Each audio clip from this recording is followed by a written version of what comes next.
بسم الله الرحمن الرحیم. السلام علیکم. نن به ان شاء الله مونږ د بایولوژیکل امپورټنس اپورټ نه یو بل پراپرټي باندې خبر کوم. مدد دینه موږ تیر یو دوه ټاپک کړلی بایولوژیکل امپورټنس اپورټ باندې یو موږ مطلب پولر نیچر اف واټر ویلې دي او دغه نه علاوه موږ کوهیسیو فورس او اډهیسیو فورس باندې خبره کړله. نن به ان شاء الله موږ خبره کوو د های سپیسیفیک هیټ او بل خبره کوو هیټ اف ویپورایزیشن. اوله به موږ خبره کوو د های سپیسیفیک هیټ په اړه کې. اوس های سپیسیفیک هیټ څه ته وایي؟ ساده الفاظو کې راته وایم لکه فرض کړه دا زموږ سره یو لوښی دی، دې لوښي کې زموږ سره دا اوبه دي او د دې اوبو مقدار فرض کړه زموږ سره 1 ګرام اوبه دي او د دې 1 ګرام اوبو زموږ سره فرض کړه ټمپریچر څومره دی؟ سپوز 15 ډیګري سینټیګریډ دی ټمپریچر دی. په های سپیسیفیک هیټ کې فرض کړه زموږ سره یو لوښی دی، په دې لوښي کې اوبه دي او د دې اوبو مقدار زموږ سره 1 ګرام دی. مطلب په دې لوښي کې زموږ سره 1 ګرام اوبه دي او د دې اوبو ټمپریچر څومره دی؟ 15 ډیګري سینټیګریډ. اوس په موږ داسې چلو وکړو چې مطلب دې لوښي ته موږ دا اور بل کوم، دا مطلب هیټ ول ورکوم. اصل کې های سپیسیفیک هیټ مطلب دا دی چې اماونټ اف هیټ، د هیټ مقدار لکه څومره هیټ اوس په دې ځان پوهه کوي. لکه دا 1 ګرام اوبه دي او ټمپریچر یې 15 ډیګري سینټیګریډ دی. نو دې اوبو له به موږ دومره هیټ ورکوو، دومره مقدار کې به هیټ ورکوو چې دې 1 ګرام اوبو د ټمپریچر 1 ډیګري سینټیګریډ داسې واګي. څومره؟ 1 ډیګري سینټیګریډ داسې واګي. مطلب د 15 نه داسې واګي 16 ډیګري سینټیګریډ ته. دې ته موږ وایو های سپیسیفیک هیټ. دوباره های سپیسیفیک هیټ ته وګورئ. های سپیسیفیک هیټ مطلب دی لوښی دی، په لوښي کې 1 ګرام اوبه دي او د دې 1 ګرام اوبو زموږ سره ټمپریچر 15 ډیګري سینټیګریډ دی. نو اوس دې مطلب دا دی چې د دې 1 ګرام چې کوم 15 ډیګري سینټیګریډ ټمپریچر دی دومره هیټ به ول ورکوو، دومره مقدار کې به هیټ ورکوو اماونټ اف هیټ چې دا 15 ډیګري سینټیګریډ چې کوم دی دا 1 ډیګري سیوا شي، مطلب 16 ډیګري سینټیګریډ ته واړي. دا څومره مقدار کې چې ول موږ هیټ ورکوو دغې ته موږ وایو های سپیسیفیک هیټ. اوس د دې باندې هم پوه شو چې های سپیسیفیک هیټ څه شی دی. اوس په دې موږ د جاندارو په جسم کې امپورټنس وایو. د جاندارو په جسم کې د امپورټنس دا دی لکه سپوز دا زموږ سره بالفرض که دا زموږ سره دا رګ دی او په رګ کې زموږ سره څه شي؟ په دې چې په دې کې زموږ سره بلډ دی. د دې رګ نه چې چاپېره دلته زموږ سره وي سیلز، دا خلیې دي. نو په دې خلیې کې زه یو خلیه دلته لږ ځانه غټوم دا.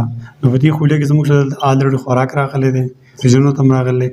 کله چې خوراک او اکسیجن خپل کې ریاکشن وکړي تاسو ته پته ده په هغه کې زموږ سره انرژي جوړېږي او پلس زموږ سره H2O هم جوړېږي او پلس CO2 هم جوړېږي. د CO2 او د اوبو سره زموږ کار نشته دی، خبره موږ ته دې انرژي کوو. نو دې انرژي چې کله جوړېږي دې سره سره بیا دلته کې هیټ جوړېږي. هیټ مطلب دې خولې کې دنده څه پیدا کېږي؟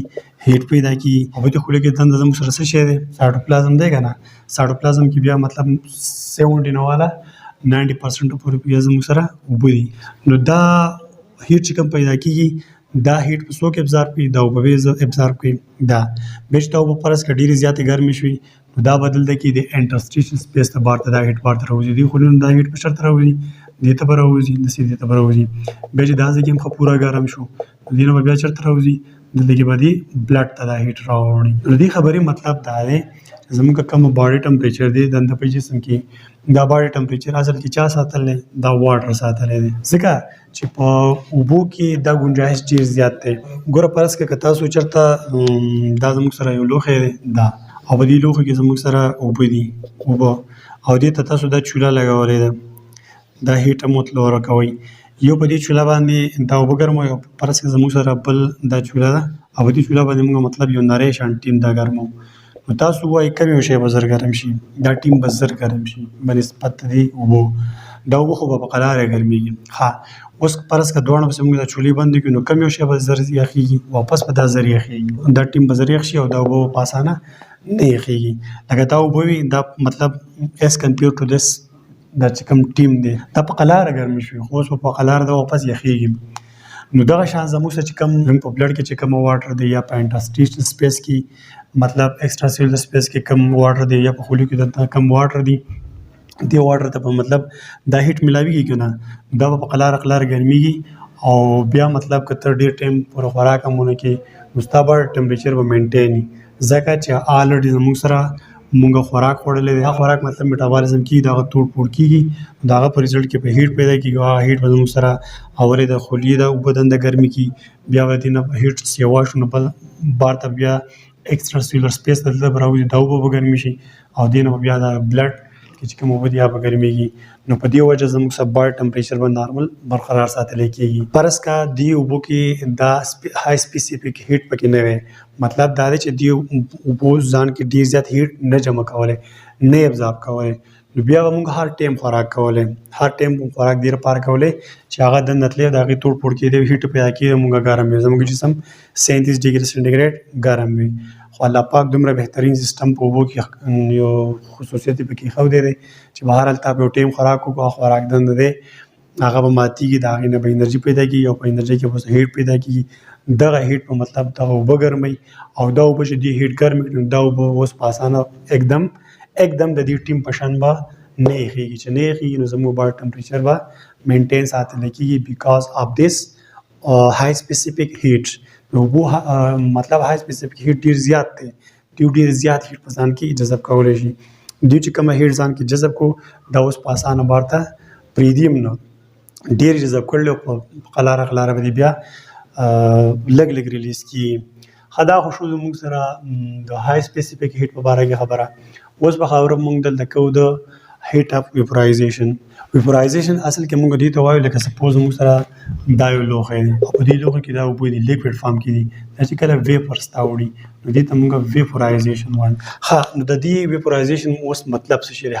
هیټ اف ویپورایزیشن څه مطلب؟ سپوز دلته دوباره ورته وګورئ، لکه فرض کړه دا زما سره یو لوښی دی او په دې لوښي کې زما سره لیکوډ اوبه دي. ښه په دې لوښي کې زما سره څومره اوبه دي؟ 1 ګرام اوبه دي. چې 1 ګرام اوبه دي نو دا 1 ګرام اوبه مطلب زه اوس ویپرز ته اړم، بخاراتو ته. نو دا 1 ګرام اوبه چې مطلب لیکوډ حالت نه ما ویپرز ته واړول، دې ته چې څومره اماونټ اف هیټ پکار و دغه اماونټ اف هیټ ته موږ وایو هیټ اف ویپورایزیشن. دوباره درته وایم زموږ سره دا لوښی دی، په دې لوښي کې 1 ګرام اوبه دي او دا اوبه مطلب لیکوډ فارم کې دي. دلته کې به دې اوبو له اوس موږ هیټ ورکوو، دومره هیټ به ورکوو چې دا 1 ګرام اوبه د لیکوډ نه واوړي ګیس حالت ته یا ویپرز حالت ته. نو دوی چې څومره هیټ استعمال کړو دغې ته موږ وایو هیټ اف ویپورایزیشن. ښه د دې هیټ اف ویپورایزیشن اوس مطلب د جاندار په جسم کې اهمیت څه دی؟ اهمیت یې دا دی لکه بالفرض کا اوس یو کس دی هغه سخت کار کوي یا مطلب څه د هغه زیات پیور دی، تبې ده، د هغه په جسم کې دا هیټ نه دی، دا هیټ به ډېر زیات شي. چې دا هیټ ډېر زیات شو نو بیا به دا خلیې د اوبه هم ګرمي، ایکسټرا سیلولر اوبه هم زیاتې ګرمي او دې نه به مطلب بیا دا بلډ ده اوبه هم ډېرې زیاتې ګرمې شي، مطلب د باډي ټمپریچر به د نارمل نه سیوا کېږي، د 37 نه به بر رواني 38 39 40 ته به مطلب هیټ به ورځي که نه. نو په دغه ټایم کې به بیا الله پاک په اوبو کې دا صلاحیت ایښودی دی چې دا اوبه مطلب ویپرز ته وړي، بخاراتو ته به وړي، په زیات هیټ باندې به اوبه ته وړي، بخارات ته به وړي. نو په دغه ټایم کې به بیا زموږ د جسم نه مطلب فرض کړه دا زموږ جسم دی، ټیک ده، نو دې په جسم کې بیا زموږ په جسم باندې خولې راځي. دا خولې ولې رالې؟ مطلب دننه زموږ سره هیټ ډېر زیات سیوا شو، د اوبو ته هیټ ډېر زیات میلاو شو، یا څه د بیمارۍ د وجې نه یا څه د سخت کار د وجې نه، سخت کار کې مطلب زیاته انرژي به پکاري که نه، هغه څه به هیټ پروډیوس کېږي. چې هیټ پروډیوس کېږي نو زموږ د جسم د خلیو اوبه ایکسټرا سیلولر سپیس کې چې کوم اوبه دي هغه یا په بلډ کې دا ډېرې زیاتې ګرمې شي. نو چې ډېرې زیاتې ګرمې شوي نو تاسو ته پته ده بیا زموږ سره په دې سکین کې دنده مطلب هغه سویټس ګلینډ نو هغه ته به دا زیاتې اوبه مطلب راوړي او دا به د ویپرز په شکل کې د بخاراتو په شکل کې زموږ د جسم دا بار ته راوباسي. نو که بالفرض کا دوی کې دا هیټ اف ویپورایزیشن نه وي، په دې اوبو کې دا خصوصیت پکې نه وي، نو دا اوبه به ګرمېدې مطلب چې بړاس ته یا ګیس ته نه اوښتې، چې نه اوښتې نو بیا به زموږ دلته په دې جسم کې هیټ به ډېر زیات وي، چې زیات وي دلته بیا زموږ په جسم کې په هر خولو کې خپل خپل انزایم دي او تاسو ته پته ده انزایم خو مطلب په نارمل ټمپریچر باندې کار کوي، زیات ټمپریچر ونه مني نو بیا به دې انزایم کار پرېښودی، چې انزایم کار پرېښودی نو بیا به دې ته وجه نه یو جاندار مړ کېدی. نو دلته کې به زیاتې هیټ به زموږ سره د دې جسم نه د خولو په شکل کې یا د ویپرز په شکل کې بار ته راوځي. نو دا شو زموږ سره نننی ټاپک د های سپیسیفیک هیټ او د هیټ اف ویپورایزیشن مبارکي. زه امید کوم تاسو په دې ټاپک پوه شوي وئ، انشاءالله بیا به ملاقات کېږي. تھینک یو، الله حافظ.